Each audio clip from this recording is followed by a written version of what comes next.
और अब आपको बताएं कि सवात, दीर, बाजोड़, शांगला, बुनीर और चित्राल समेत मालाकंड डिवीजन भर में मौसम सरमा की बारिशें शुरू हो गईं, जबकि कालाम समेत बालाई इलाकों में बर्फबारी भी हो रही है। इस बारे में मजीद जानते हैं डॉन न्यूज के नुमाइंदे मुराद अली खान से। मुराद, बताइएगा कैसा मौसम है?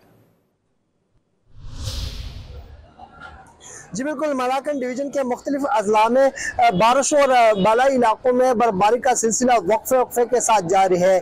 इस वक्त मैं ज़िला स्वात में मौजूद हूँ। ज़िला स्वात के जितने भी इलाके हैं, मेंगोरा, ख्वाजा खेला, तहसील बरीकोट, तहसील कबल और तहसील चारबाग में बारिशों का सिलसिला जारी है।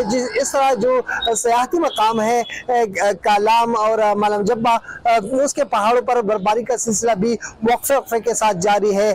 स्वात के मैदानी इलाकों में बारिश और बालाई इलाकों में बर्फबारी के बाद मौसम भी काफ़ी सर्द हो गया है। इस वक्त भी ठंडी हवाई चल रही है। इस वक्त मैं मिंगोरा शहर में मौजूद हूँ।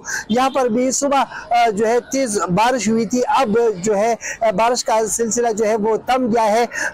आसमान पे बादल छाए हुए हैं और इस वक्त भी ठंडी हवाएं चल रही है। इस तरह जो मालाकंड डिवीजन के दीगर अजला है, ज़िला बुनीर, ज़िला शांगला, ज़िला दीर और बाजोड़ और चित्राल में भी बारिश और बर्फबारी का सिलसिला वक्फे वक्फे के साथ जारी है। जी।